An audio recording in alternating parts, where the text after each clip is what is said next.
Hey guys, what's going on? This is Blessed Land down here, and I haven't done a Warpath in such a long time, so today I figured I'd do a Warpath video. For those of you who don't know, the series on my channel is just me taking a short gameplay. I'll talk about things that you wouldn't, about the Gears of War story that you wouldn't find in any of the campaigns or anything. But it's in the books. It's part of the story. It's actually a pretty big part of the story. The campaigns just aren't all that's there. There is a gigantic backstory to Gears of War, and I'm here to share that with you.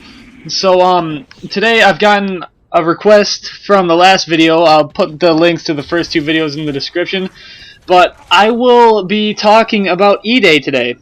And why this is so important for those of you who are either seriously new to the Gears of War series or just brain dead. E-Day is Emergence Day. It's when the Locust first came into the story. It's when the Locust launched the entire worldwide attack on the humans of Sierra. That's the planet, for those of you who are, once again, brain dead. So, the motto basically of post E-Day Sierra is the lucky ones died on E-Day, which is kind of right. I mean, people on Sierra kind of went through complete hell.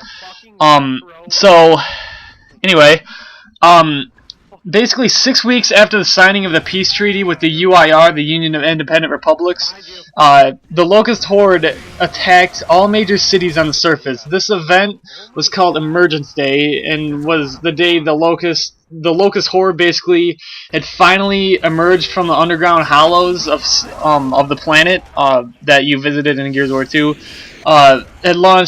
It was launched completely by surprise. It was a surprise, coordinated, full-scale, all-out assault upon the human race.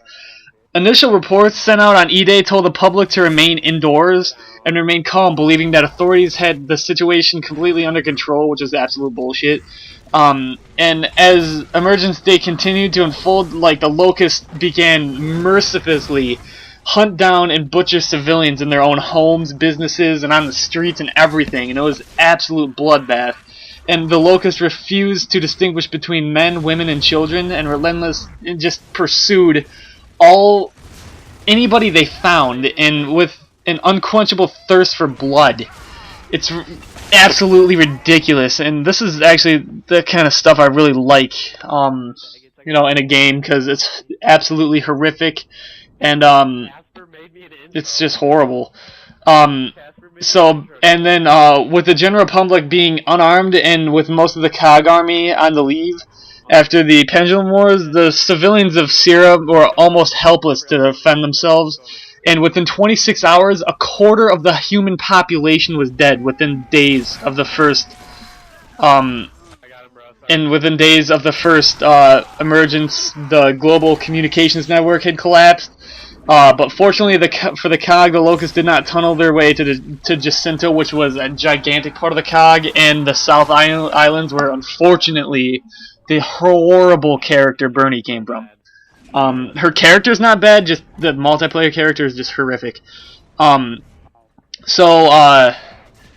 Basically, Chairman, when E-Day was around, there wasn't anything that had to do with Chairman Prescott. It was actually Chairman Thomas, and a year after E-Day, Chairman Thomas passed away from a heart attack, and Richard Prescott was elected into office. He attempted to unite the humanity for a counter-strike against the Locust Horde, which nobody had even heard of. I mean, everybody thought the entire human race was dead, but it was a counter-strike against the Locust Horde, but was unable to gain support from the COG member states, forcing them to undertake a single greatest imminent loss of life during the war.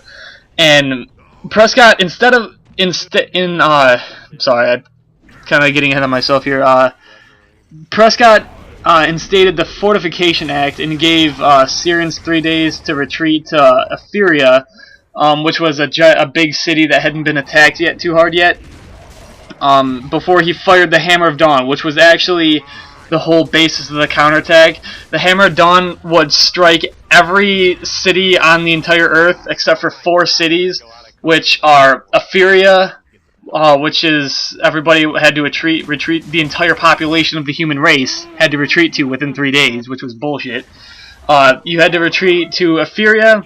Another one that wasn't going to be attacked was Alima City, which fell in Gears of War 2. Jacinto, and